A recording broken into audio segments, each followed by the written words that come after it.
Good afternoon. आज मी माझ्या शाळेतल्या काही फ्रेंड्सला भेटायला जाते. गेट टुगेदर आहे आमचं. तू जेवून घे कारण मी तिकडूनच खाऊन येणार आहे. आणि हो, काळजी घे. मी सी यू बाय. चला, याला मेसेज केला आता. निघते, नाहीतर त्या माझा जीव घेतील. मी प्रांजल निशांत चिटणीस. काही महिन्यापूर्वीच माझं लग्न झालं आणि मी देखील इतर नवीन लग्न झालेल्या महिलांसारखी नटून थटून जाते आज छोट्याशा गेट टुगेदरला. जास्त नाही मेकअप करत. याला नाहीच आवडत मी जास्त केलेला मेकअप. पण मी लावलेलं आयलायनर आणि लिपस्टिक हेच त्याला प्रचंड आवडतं. खरं तर माझ्याच घरी ठरलं होतं भेटायचं, पण सगळ्यांना दूर पडलं असतं. म्हणून आम्ही आज अभिलाषाच्या घरी भेटणार आहोत. आम्हा सर्वांना बरं पडतं ना. त्यात ते मध्ये आहे. मग काय, सर्वांनी ठरवलं तिच्या घरीच भेटूया.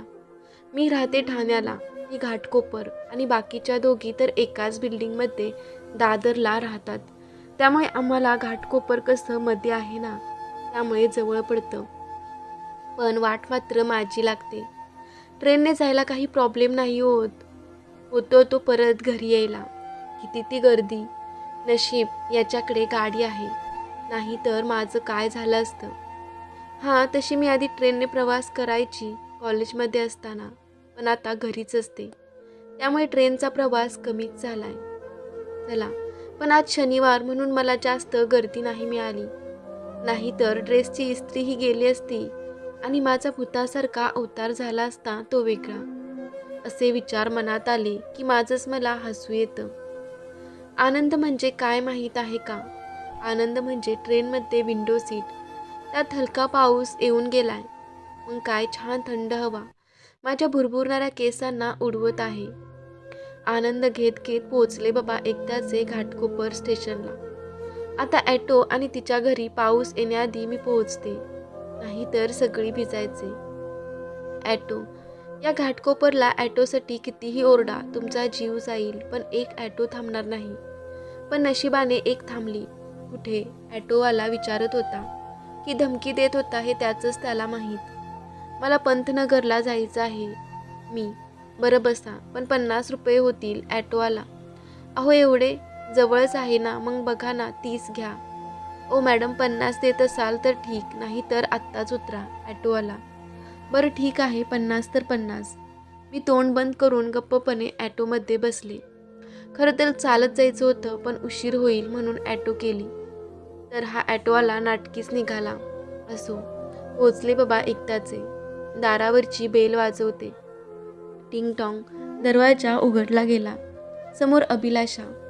काय मॅडम, शेवटी लेट आहात तुम्ही. अगं ते मी निघाली होती, पण ट्रेनने, तुला तर माहीतच आहे ना. मी आता कारण देत होती. काय करणार, मलाच उशीर झालेला. याच्यासाठी जेवण करून ठेवावं लागलं. त्यात गेला वेळ. दरवेळेचंच आहे ग प्राजू तुझं. चल ये आता. त्या दोघी कधीच्या वाट बघत बसल्यात.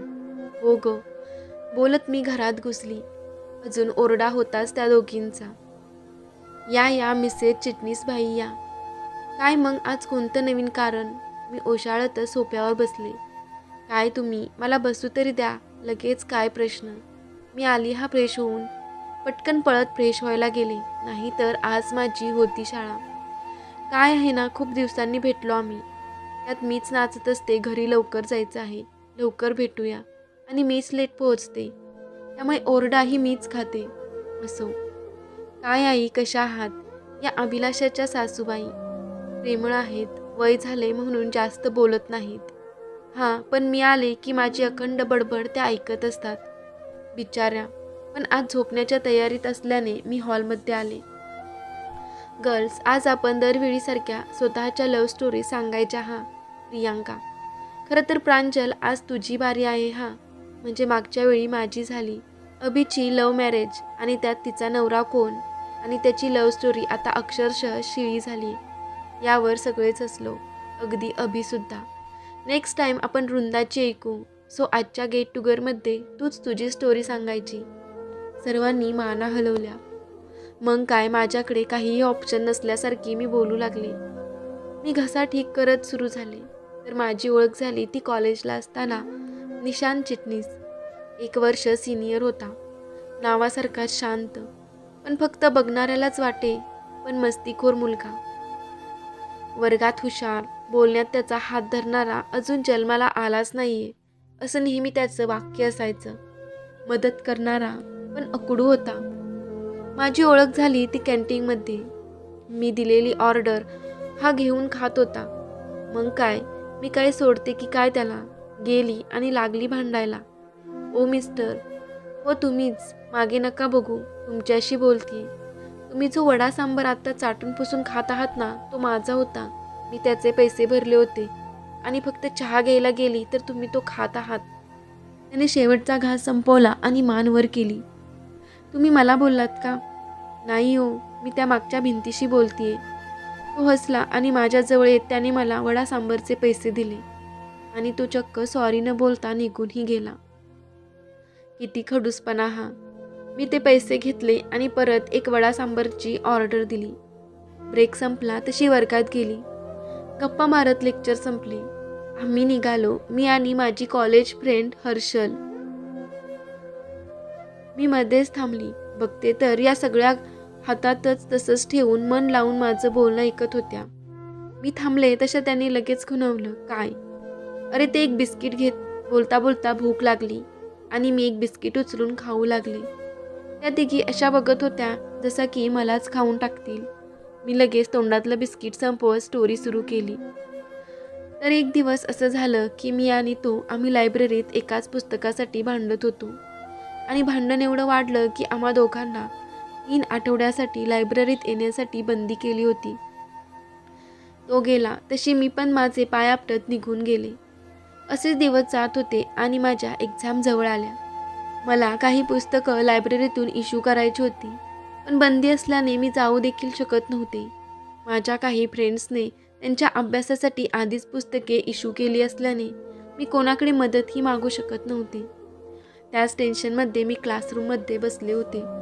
एक मुलगा माझ्यासमोर काही पुस्तके घेऊन आला आणि ठेवून निघूनही गेला. मी त्याला विचारेपर्यंत तो निघून गेला होता. मी पुस्तकं पाहिली, सगळी मला हवी असणारी होती. मग काय, मी चक्क नाचले वर्गात. 1 आठवडा एक्झाममध्ये गेला. आता वेळ होती ती म्हणजे ही पुस्तके मला कोणी दिली हे शोधण्याची. मी माझ्या फ्रेंडला म्हणजे हर्षूला विचारलं. तिने मला एक सिनियर स्टुडंटने मला एक्झाम कोणकोणत्या आहेत आणि कोणकोणती पुस्तके हवी हे विचारलं होतं. मी तिला नाव विचारलं तेव्हा ती बोलली, अगं तो निशांत आहे ना, आपल्याला सिनियर, त्यानेच मागितलं होतं. यार कसला हँडसम आहे ना तो. मी लगेच तिला बाय बोलून त्याला भेटायला गेले. सगळीकडे शोधलं पण त्याचा काही शोध लागला नाही. तेव्हा एकजण बोलला की कॉलेजच्या ऑडीमध्ये असेल, बघ एकदा तिकडे. मी धावत पळत गेले. ऑडीमध्ये कोणीच नव्हतं. होता तो फक्त काळोख. मी मागे फिरणारच होते की मला स्टेजवर कोणीतरी असल्याचं जाणवलं. मी पुढे आली तर मला निशांत दिसला. मी बोलण्यासाठी पुढे सरसावले. हॅलो निशांत, मी प्रांजल. मला थोडं बोलायचं होतं तुझ्याशी. हे बघ, थँक्स बोलायला आली असशील तर जा. मला नको आहे तुझं थँक्स. मी हे फक्त तुझ्या एक्झाम चांगल्या जाव्यात म्हणून केलं आहे. आणि खरं तर तू मला सॉरी बोललं पाहिजे. त्या दिवशी ते बुक मला दिलं असतंस तर हे सगळं झालं नसतं. माझाही खूप अभ्यास राहिला आहे. हे सगळं तो एका दमात बोलला. बापरे, थकला नाहीस का एवढं सगळं बोलून? तेही एकाच दमात. मी त्याला पाण्याची बाटली दिली. ती पण त्याने एकाच घोटात संपवली. सॉरी, खरंच मनापासून माफ कर मला. माझ्यामुळे तुला तुझ्या स्टडीमध्ये खूप प्रॉब्लेम आले. तू बोलतोस तर कान धरू का? थांब, उठाबशा काढते. असं बोलताच तो हसला. वेडी आहेस का? बाय द वे, हाय, मी निशांत चिटणीस. मग मी देखील माझा हात पुढे केला. स्वतःचं नाव सांगितलं. हॅलो, मी Pranjal Pradhan. By the way, तू इथे अंधारात काय करत होतास? अरे ते कॉलेजचे डान्सचे फंक्शन होणार आहेत ना, त्याची प्रॅक्टिस. एक मदत करशील? म्हणजे बघ, तुला वाटलं तर हां, नाहीतर बोलशील मी केली म्हणून बोलतोय. खरं तर मला एक पार्टनर हवी आहे, पण ती अजून कोणाला विचारलं नाही आहे. तुलाच पहिल्यांदा विचारतोय. माझ्या काही मैत्रिणी आहेत, पण मी त्यांच्यासोबत नेहमीच करतो ना, म्हणून तुला विचारलं. बघ, विचार करून सांग मला. एवढं बोलून तो निघून गेला. मग मीही त्याच्यानंतर निघून घरी गेले. घरी फक्त एकच विचार, हो की नाही? नक्की काय करू सुचत नव्हतं. म्हणून हर्षूला कॉल केला, माझी कॉलेजची मैत्रीण. ए हर्षू, ऐक ना.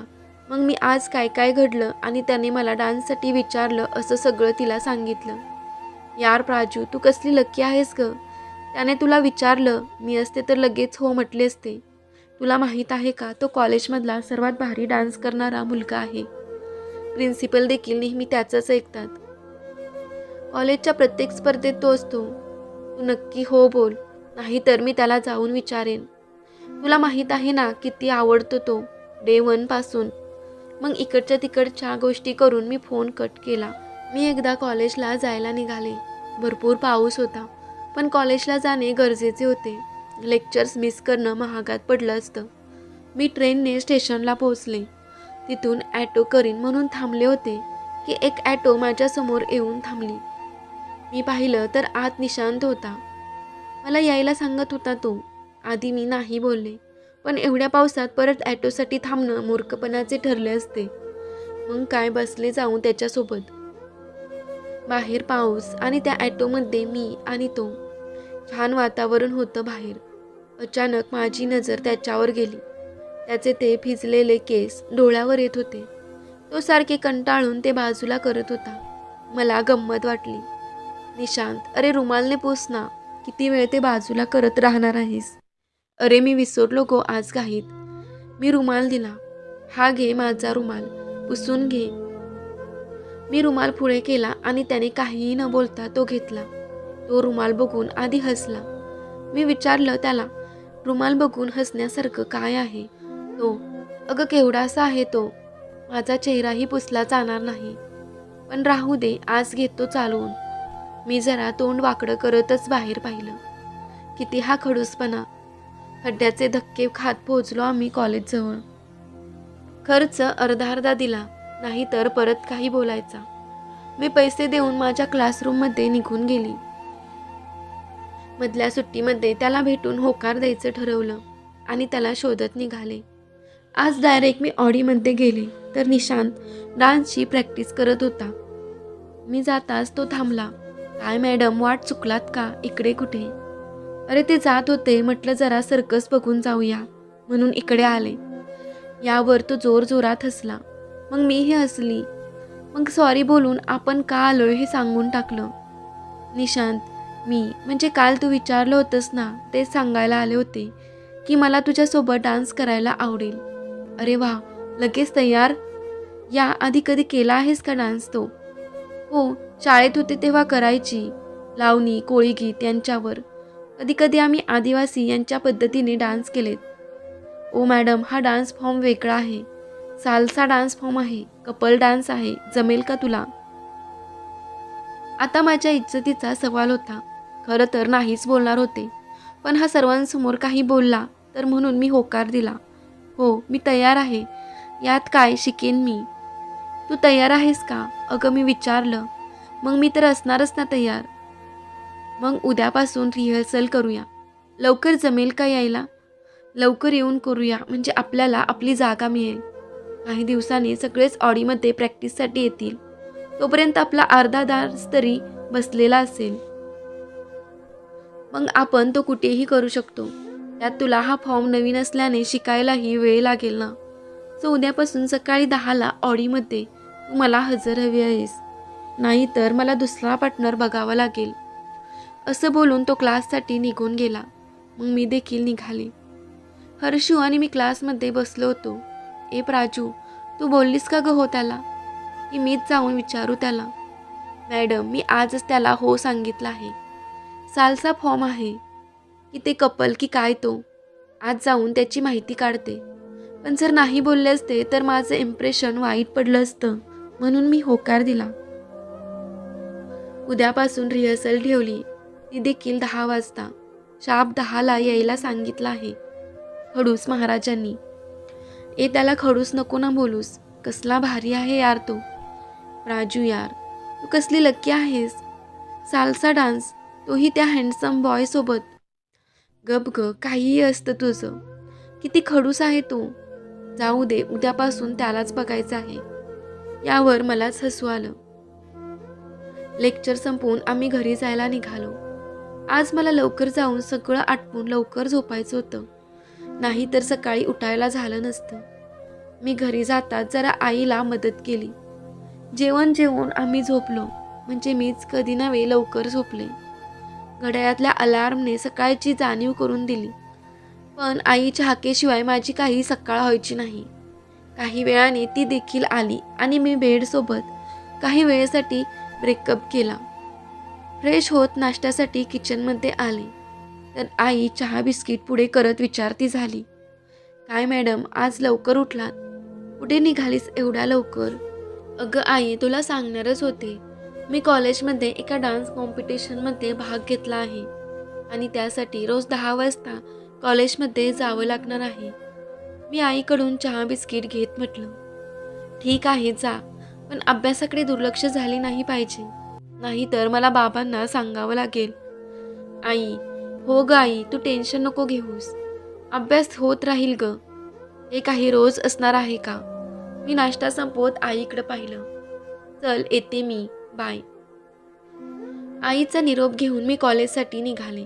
ट्रेन पकडून स्टेशनला आणि तिथून चालत कॉलेजजवळ पोहोचले. घड्याळात बघितलं तर 10:10 झालेली. मी तडक ऑडीमध्ये पोहोचले. निशांत आधीच येऊन बसला होता. मी पोहोचताच त्याने माझ्याकडे एक कटाक्ष टाकला. काय मॅडम, वाजले किती? तू 10 मिनिटं लेट आहेस. हे असं लेट येणं मला चालणार नाही. आत्ताच सांगतो, आणि मला मेसेज करायचा ना लेट होणार होतं तर. पण माझ्याकडं काय आता तुझं नेक्स्ट टाइम लेट होणार असेल तर मला आधी मेसेज टाकत जा, कळालं? तो भराभरा बोलत होता. अरे मी काय बोलते ते तरी ऐक. माझ्याकडे तुझा नंबरच नाहीये, मग कसा करणार मेसेज? मी मध्येच त्याचं वाक्य तोडत बोलले. त्याने माझ्याकडे पाहिलं. काय, तुझ्याकडे माझा नंबर नाहीये? मग आधी का सांगितलं नाहीस? तो, अरे बोलू देशील तर सांगेल ना, आता दे तुझा नंबर, असं बोलून मी जाऊन चेअरवर बसले. तो बॅगेजवळ गेला आणि स्वतःचा मोबाईल घेऊन माझ्याजवळ आला. सॉरी, घे माझा नंबर. त्याने त्याचा नंबर दिला. तो मी माझ्या मोबाईलमध्ये सेव्ह करून ठेवला, खडूस या नावाने. चला करूया प्रॅक्टिस. मी उठले आणि स्टेजवर पोहोचले. खाली वाकून स्टेजला प्रणाम करून मी स्टेजवर उभी राहिली.